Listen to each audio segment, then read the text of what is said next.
Welcome back to Sunrise Diner here in Rose Oak Park, New Jersey. I'm Jim Rosenfield. Allison joining us from her home kitchen where she's been hard at work this morning. And one of the things we love, Allison, is our chance to talk to the diners who are here every morning for breakfast, and also the hardworking servers who are here with us every day, including Trish. You know, she's become a fixture here on Connecting America. And guess what, She's our Allison? co-anchor. I mean, she's just one of the most fascinating people we've ever talked to. So what's on their And minds even today? on her day off, Allison, she's here. But today, on the other side of things, she's in a booth with a friend, and Mark is there talking with him. Mark? Oh, that's great. Yeah. So, part of what we're trying to do here on Connecting America is have that type of national conversation. Get people talking to each other. Get people talking to each other. And it's important that we come talk to people like Trish. And today we're here with Bradley. Bradley, how you doing? Not too bad. How you doing? I can't complain. So, you're a filmmaker? Yes, that's correct. I'm a filmmaker. My full name is Bradley Cranzo, and I've done a couple of low-budget horror films. The Bible Belt slasher. Did an action film also called Vicious Thunder. You can find that online. Right. So, a lot of like low-budget stuff, music videos too. I actually had a group called Midnight Flashback. Did some songs a couple of years back, and I also do instrumental music as well under my own name. It's funny. You talk about slasher films. Some of the famous scenes in one of the greatest slasher films of all time, Friday the 13th, was filmed here in New Jersey, filmed in a diner in Blairstown. What is it about a diner that can be like a very cinematic locale and good for a filmmaker? I think it's just the fact that you got such a natural environment, comfortable. Also, a lot of possibilities when you think about, the surroundings and the people that are in it.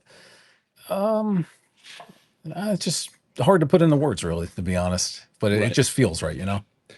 So, Trish, when you go and watch a movie, what are the things that most draw you in? What kind of themes? What kind of ideas? What kind of visuals? Well, I like psychological horror that no one sees coming, that really terrifies you. And gore's all right too. And you can watch me die in Brad's films on YouTube. 20 years ago, I looked a little better. Wait. So you're like the scream queen in all these movies?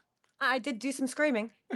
She did. I can attest to that. She laid in my bathtub when she got her, what was it? Not throat slit. She got choked to death. Right. And then the guy drowned her in the tub, and she was laying there in a blood-filled tub. Tepid water for 3 hours, and you hadn't cleaned your bathtub.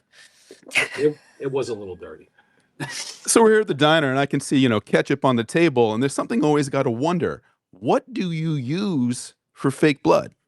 It's a mix of Caro syrup. There's clear Caro syrup, and then there's the one that looks kind of purplish, Right. and then a little bit of red food dye. Sometimes you can mix a little bit of green food dye in if you want to get a darker color. But, it's mostly Caro syrup with food dye for the most part. Now, real blood is supposedly hard to get off. Is fake blood the same way? Oh, yeah. It is a little difficult to get off if you use too much of the red food dye because it just soaks into the skin. One time, a friend of mine used something that was tomato based, and the tomato just stained into the skin also. So it was kind of like tricky. You know? Trish, you live here in New Jersey, right? Yes. Now, as you're looking around New Jersey, there are location scouts who their whole job is to go around places like New Jersey, around the nation, to try to find a place that's going to be particularly appealing to the eye. What do you think is most important when people are looking for a visual in terms of what they want to see on film? What draws people in terms of visually with their eye? Classic architecture, not this modern garbage that we're having built everywhere. It's not anything to look at. You want detail. You want to see craftsmanship that adds to a storyline. It gives real subtext. Right. Now, in terms of working with people, right? You're there. You're the director. You're behind the camera. How do you draw the best performances out of actors?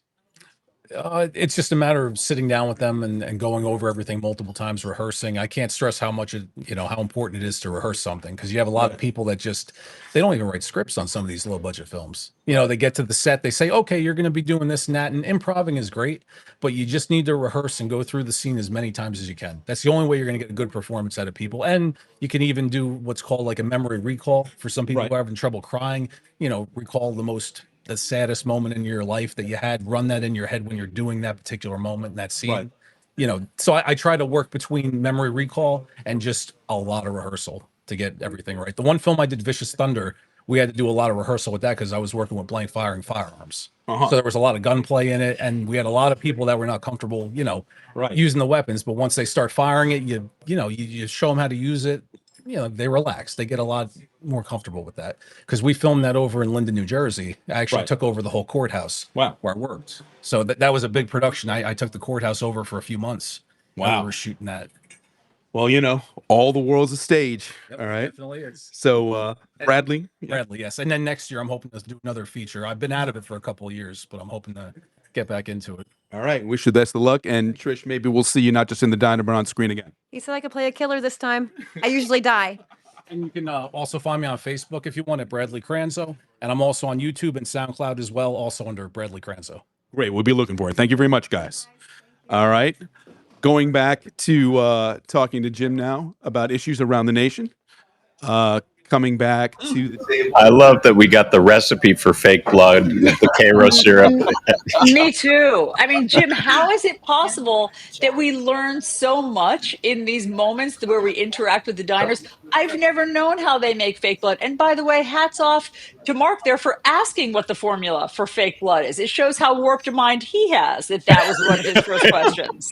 He sees ketchup and he thinks blood. And Trish, so versatile, not only a great waitress here, but also a great actress in those locally produced films. We love that. Trish always surprises us with A something woman new of about many her. hats. Yes, she has many, many talents. And you're saying local films, Jim, as though you don't want to publicize Bible Belt Slasher and Vicious Thunder, which are also awesome. I think maybe New Jersey amusement park rides. I feel like I've maybe been on Vicious Thunder at some point. Yeah.